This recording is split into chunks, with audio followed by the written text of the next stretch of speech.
ఆలోచించి ఓటు వేయండి.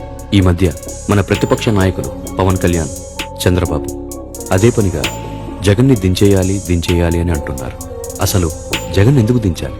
పేద పిల్లల భవిష్యత్తు కోసం నాడు నేడుతూ ప్రభుత్వ బడుల రూపురేఖలు మార్చారు. పేద పిల్లలు భవిష్యత్తులో ఎటువంటి ఇబ్బంది పడకూడదని ప్రభుత్వ బడుల్లో ఇంగ్లీష్ మీడియం తీసుకురావటమే కాకుండా అనేక వసతులు, basic infrastructure, modern toilets, benches, uniforms, shoes ఇలా ఎన్నో అవసరమైన అన్ని వసతులు వాళ్ళకు కల్పిస్తున్నారు.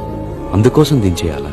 అంతర్జాతీయ స్థాయిలో చదువునిప్పించాలి అని ఈ రోజుల్లో పిల్లలకి ఇవ్వాల్సింది రైట్ టు ఎడ్యుకేషన్ మాత్రమే కాదు, రైట్ టు క్వాలిటీ ఎడ్యుకేషన్ అనే ఆలోచనతో ప్రతి ప్రభుత్వ బడిలో CBSE syllabus, IP panels, digital classrooms, 3వ తరగతి నుంచి TOEFL learning, bilingual textbooks, computer labs, 8వ తరగతి నుంచి ట్యాబ్స్ ఇవ్వడం ఇలా ఎన్నో అమలు చేస్తున్నారు.